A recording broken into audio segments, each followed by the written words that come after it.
கர்த்தருடைய பரிசுத்த நாம ஸ்தோத்திரம். கர்த்தர் அடியை சாட்சியாக வைத்ததுக்காக தேவனை ஸ்தோத்திரிக்கிறேன். மறுபடியும் சந்திக்க கர்த்தர் கொடுத்த பெரிதான கிருபைக்காய் ஸ்லாக்கியத்துக்காக நன்றியோடு ஸ்தோத்திரம். நிற்பதும் நிர்மூலமாகாததும் கர்த்தருடைய சுத்த கிருபை. அவர் கிருபை இல்லாமல் நம்ம ஒரு நாள் வாழ முடியாது. நாளும் புதிய புதிய கிருபைகளை கொடுக்கிற தேவன் இந்த நாளில் ஆண்டவர் சமூகத்தில் ஆண்டவர் வார்த்தை பேச எனக்கு கொடுத்த பெரிதான கிருபைக்காக நன்றியோடு ஸ்தோத்திரிக்கிறேன். விசேஷமாக ஆண்டவர் சமூகத்தில் இருக்கும்போது கர்த்தர் கொடுத்த வார்த்தையானது ரோமர் 8ஆம் அதிகாரம் 31வது வசனம் என்ன சொல்லியிருக்குன்னா, இவைகளை குறித்து நாம் என்ன சொல்லுவோம். அது பார்த்தீங்கன்னா இவைகளை குறித்து நம்ம என்ன சொல்லணும் பார்த்தா அது 30வது வசனம். அது 30வது வசனம் பார்த்தீங்கன்னா, எவர்களை முன் குறித்தாரோ அவர்கள் அழைத்திருக்கிறார். ஆண்டை நம்ம முன் குறிக்காமல் இந்த உலகத்தில் நம்ம வர முடியாது. தாயின் கர்ப்பத்தை உருவாகும் முன்னே அவர் தெரிந்து கொண்ட தேவன். அவர் குறித்தாதான் நம்ம ஜீவனோடு வாழ முடியும். அவர் குறித்தாதான் இந்த உலகத்தில் நம்ம ஜீவிக்க முடியும். அப்புறமா நீங்கள் பார்த்தீங்கன்னா, எவர்களை அவர் முன் குறித்தாரோ அவர்களை அழைத்தார். யார் ஊழியத்துக்கு முன் குறித்திருக்காரோ அவர்களை அழைக்கிறாரு. அதே மாதிரி எவர்களை அழைத்தாரோ அவர்கள் நீதிமானாக்கார். அவர் ஒரு திட்டம் வச்சிருக்காரு. இப்போ தான் நான் அழைக்கிறேன், அவனை அழைத்து ஊழியக்காரனை தேர்ந்தெடுக்கிறேன். எப்படி அப்பா சவுல பவுல மாட்டினாரோ அதே மாதிரி என்ன சொன்னார், எவர்களை அழைத்தாரோ அவர் முன் குறித்திருக்கிறார். எவர்களை அழைத்தாரோ அவர்கள் நீதிமானாக்கிறார். நீதிமானாக்கி கொண்டு என்ன சொல்கிறார், எவர்களை நீதிமானாக்கினாரோ அவரை மகிமைப்படுத்துகிறார். அவருடைய பிள்ளைகளே ஒரு நாள் அவர் துக்கப்பட்டு விட போதில்லை. அவர் பிள்ளைகளே மகிமையான காரியம் செய்ய வளராக்கிறார். ஹல்லேலூயா. ஆனால் செஞ்ச காரியம் பாருங்க, சிலுவையில் தேவன் சொந்த குமாரனை அனுப்பினார். ஹல்லேலூயா. 32வது வசனம், தம்முடைய சொந்த குமாரனை பாராமல், அவர் சொந்த குமாரன் இயேசு கிறிஸ்துவை பாராமல் நமக்கு எல்லாருக்கும் அவர் ஒப்பு கொடுத்தார். ஒப்பு கொடுத்தவங்க என்ன சொல்றாரு, இப்படிப்பட்ட காரியம் செய்த அவர் மற்ற எல்லாவற்றையும் நம்மளுக்கு அருளாத பிரதேசம் வாழ்க்கையில் ஆண்டவர் நம்மளுக்கு செய்ய வளர்கிறார். இப்படிப்பட்ட காரியம் ஆண்டவர் சமூகத்தில் கேட்கும்போது ஆண்டவர் நம்ம நன்மையான காரியங்கள் செய்ய வளர்கிறார். ஹல்லேலூயா.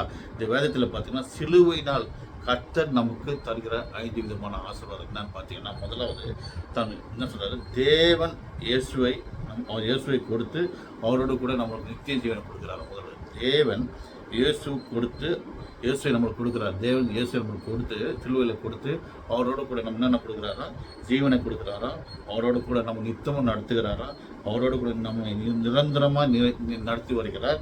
4வது அவரோடு கூட நமக்கு உதவி செய்ய வளர்கிறார். 5வது அவரோடு நிரந்தரமாக ஜெயத்தை கொடுக்க வளர்கிறார். ஹல்லேலூயா. இந்த 5 மண்டமாக காரணம் சிலுவையினால் தேவன் நமக்கு இயேசு கிறிஸ்துவ நம்ம கொடுக்குற காரியம் என்னன்னா, அவரோடு கூட கொடுக்குற காரியம் மறுபடியும் சொல்கிறேன், நித்திய ஜீவனை கொடுக்குறார். நித்தமும் அவர் நடத்துகிறார். 3வது நிரந்தரமான நிம்மதியை நம்மளுக்கு கொடுக்குறார். 4வது நிச்சயம் நம்மளுக்கு உதவி செய்கிறார். 5வது ஜெயத்தை கொடுக்குறார். ஹல்லேலூயா. எனக்கு வேதத்தை பார்த்தீங்கன்னா, பிதா தம் சொந்த குமாரனாகிய இயேசுவை நமக்காக ஒப்பு கொடுத்தார். சிலுவையில் ஒப்பு கொடுத்தார். அது நிமித்தமாய் நம்மளுக்கு என்ன கிடைத்தது, கிருபை கிடைத்தது, சமாதானம் கிடைத்தது, ஆசீர்வாதம் கிடைத்தது, ரட்சிப்பு கிடைத்தது. ஹல்லேலூயா. ஆனால் எங்கே சொல்கிற காரியம், சிலுவையினால் ஆண்டு நமக்கு கொடுத்த 5 விதமான ஆசீர்வாதம் என்னன்னா, முதல் நித்திய ஜீவன் நம்ம நடத்துகிற வளராகிறார். நித்தமும் நிம்மதியை கொடுக்க வளராகிறார். உதவி செய்ய வளராகிறார். ஜெயம் கொடுக்க வளர்கிறார். எப்படிலாம் செய்கிறான்ற வேதத்தை பார்க்கும்போது, யோவான் 3ஆம் அதிகாரம்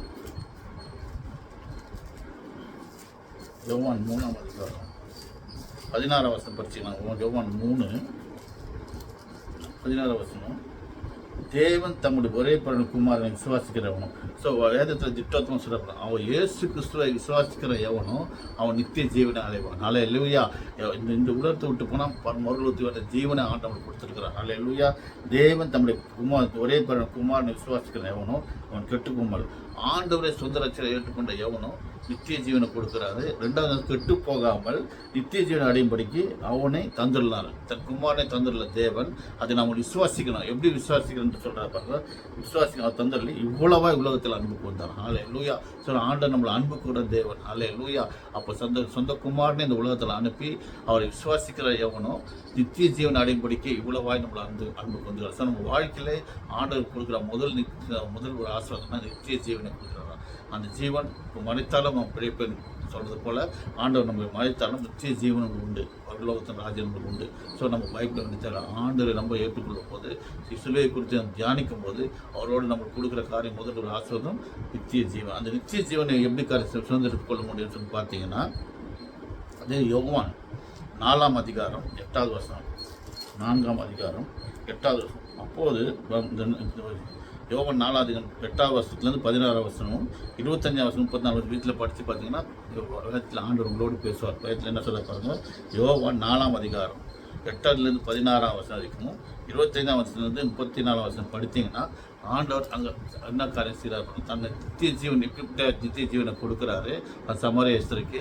அது மூலிமா அவனுக்கு அப்போ தான் அவனை ஆண்டவர் தெரிந்து கொள்ளத்தக்க அந்த ஞானத்தை அவளுக்கு ஆண்டவர் ஆவியான வல்லமை அறியாத மகளாகிறான். ஆண்டவர் நித்திய ஜீவனை கொடுக்க வல்லமை தெரிஞ்ச ஒரு பாடு இவர் தான் மெஸ்ஸியான்றது என்னருக்கு போய் எல்லாருக்கும் மெஸ்ஸியா இன்ஃபார்ம் அறிக்கிறார். ஸோ நம்மளோட வாழ்க்கையில் நித்திய ஜீவனை பெற்றுக்கொண்டு போனோன்னா ஆண்டவர் சொந்த ரட்சகரை நம்ம ஏற்றுக்கொள்வோம். அல்லேலூயா. ரெண்டாவது காரியம் விசுவாசிக்கணும். விசுவாசிக்கிறவனுக்கு எல்லாம் போடும். என்ன சொல்ல பாருங்க, இந்த சொந்த குமாரன்னு பார்க்காம விசுவாசிக்கிறவன் விசுவாசித்தான் நம்ம நித்திய ஜீவனை பெற்றுக்கணும். என்ன அடுத்த காரியம் என்ன சொல்கிறாங்க, அதே 1 யோவான் 1ஆம் அதிகாரம் 1 யோவான் 5ஆம் வருஷம் 14ஆம் வருஷம் தேவன் நமக்கு நித்திய ஜீவன் தந்திருக்கிறார். ஸோ திட்டமாக சொல்ற தேவன் நமக்கு நித்திய ஜீவனை தந்திருக்கிறார். அந்த ஜீவன் யாருடையது? இயேசு கிறிஸ்துடையது. சொல்றாரு, தேவன் நமக்கு நித்திய ஜீவன் தந்திருக்கிறார். அந்த ஜீவன் அவருடைய குமாரனில் இருக்கிறது என்பது அதே சாட்சியம். அல்லேலூயா. ஸோ நம்ம நித்திய ஜீவனை பெற்றுக்கணும்னா இயேசு கிறிஸ்துவ நமக்காக சில பாடுபடுறதை விசுவாசித்து செய்யும் போது தான் ஆண்டவர் அளவில் நித்திய ஜீவனை கொடுக்க வளர்க்கிறார். அல்லேலூயா. ரெண்டாவது காரியம் என்ன சொல்ல போடுங்க, ஆண்டவர் நம்ம பாதுகாக்கிறவராக இருக்கிறாரா, நித்தமும் நடத்துகிறாரா. நித்தம் நடத்துகிறாருன்னா நம்மோடு இருந்து நம்மளை பாதுகாக்க வளர்க்கிறார். பார்த்தீங்கன்னா யாத்திராகமம் 40ஆம் அதிகாரம், யாத்திராகமம் 40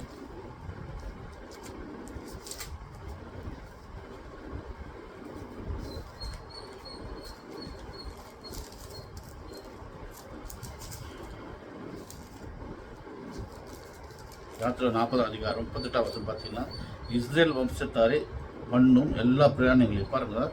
எகிப்திலிருந்து இஸ்ரேல் மக்களை கொண்டு வர மோசே, அப்போ தேவனுக்கு செய்த காரியம் பாருங்கள். ஆண்டவர் தேவன் நம்மோடு கூட இருந்து செய்கிற காரியம் நித்தமும் நடத்துகிறான்னு சொல்லிக்கிறோம். ரெண்டாவது காரியம் செய்கிற பாருங்கள், இஸ்ரேல் வம்சத்தார் பண்ணும் எல்லா பிரயாணங்களையும். ஸோ நம்மளோட வாழ்க்கையில் நம்ம செய்கிற எல்லா பிராணிகளும் நம்மோடு கூட ஆண்டு நித்தம் நடத்துகிறவர்களாக அதை நம்ம விசுவாசிக்கணும். அல்லேலூயா. நித்தமும் எல்லா பிராணிகளும் அவர்களோடு இருந்து அவருடைய எல்லா கண்களுக்கும் பிரச்சமாய் பகலிலே கர்த்தருடைய மேகமும் இரவிலே அக்னிஸ்தலம் வாசல் நம்ம மேல் தங்கியிருக்குது. அல்லேலூயா. நம்ம இந்த வாக்குத்தத்தம் அறிக்கை ஜெபிக்கும் போது நம்ம ஆண்டு நம்மோடு கொடுக்குறார். போகிலும் வரையிலும் ஆண்டு நம்மோடு கொடுக்குறார். நம்ம பாதம் கல்லிடப்படி கையில் ஏந்திக்கிட்டு சொல்லுவாங்க. சொன்னது வாக்குத்தத்தின்படி என்ன செய்ய பாருங்க, இஸ்ரேல் மக்களுக்கு அந்த பிரயாணிலே கண்களுக்கு பிரேச்சமாய் பகலிலே கர்த்தருடைய மேகம், அவருடைய மேகம் ஆண்டு நம்ம அவருடைய கண்கள் நம்ம மேல் நோக்கமாக இருக்கணும். பகலிலே கர்த்தருடைய மேகமும் இரவிலே அக்னிஸ்தலமும் இரவிலே அக்னியும் வாசஸ்தலத்திலே மேகம் தங்கியிருக்குது. அல்லேலூயா. பகலை மேகம் இரவில் அக்னிஸ்தலமாய் நம்மளை கொண்டு போய் சேர்க்கிற வல்லமுள்ள தேவன். ஸோ நம்மளோட வாழ்க்கையிலே ஆண்டு நித்தம் நடத்துகிறார். ஸோ நம்ம வாழ்க்கை குறித்து வெதுக்கு கவலைப்படுத்தலாம். ஆண்டு நம்மோடு இருக்கிறார். நம்மளுக்கு கொடுக்குற அந்த வாக்குத்தத்தை நம்ம அறிக்கை ஜெபிக்கும் போது அனுதினம் ஆண்டு நம்ம வாழ்க்கையில் நடத்த வளராக இருக்கிறார். இன்னொரு வசனம் சொல்லியிருப்பாங்க. இன்னொரு ரோமர் 8ஆம் அதிகாரம்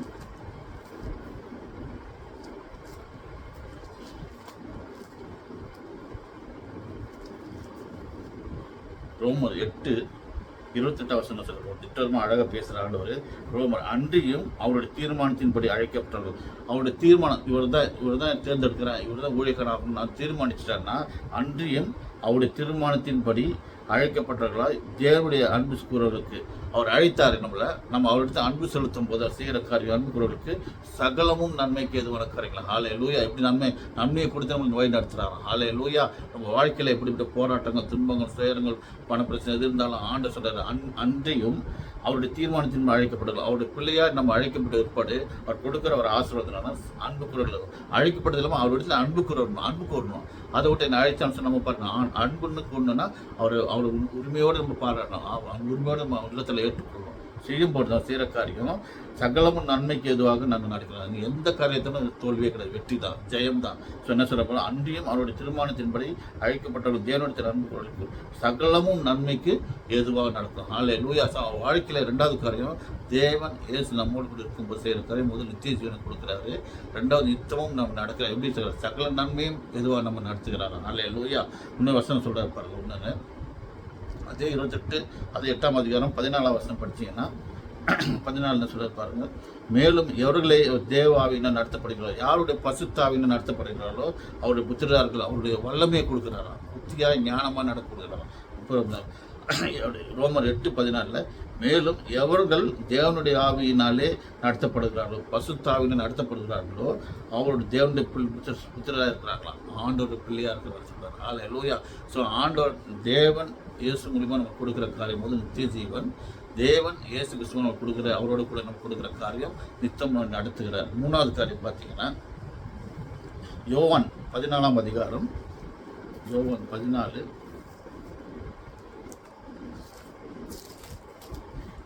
அதிகாரம் 1-2 பார்த்தீங்கன்னா, இங்கே பாருங்கள், அவர் இயேசு கூட இந்த சீசர்கள்லாம் கலங்குறாங்க. ஏன்னா அவர் பிடிச்சுன்னு போயிடுறாங்க இயேசுவை, அது சொல்லி நிற்பாங்க. ஆனால் அவர் கூட இந்த சீசர்கள் துக்கமும் கலக்கமாகுது. அந்த நேரத்தில் ஆண்டவர் சொல்கிற காரியம் என்ன சொல்ல பாருங்க, நிரந்தரம் நிம்மதி தருகிறார். நிரந்தரமாய் நிம்மதி தருகிறார். இயேசு நம்மோடு கூட இருந்தார், நமக்கு நிரந்தர நிம்மதி தரு. நீங்கள் சொல்லி பார்த்தீங்கன்னா யோவான் 14ஆம் அதிகாரம் 1வது வசனம், உங்களுடைய இருதயம் கலங்காது இருப்பதாக.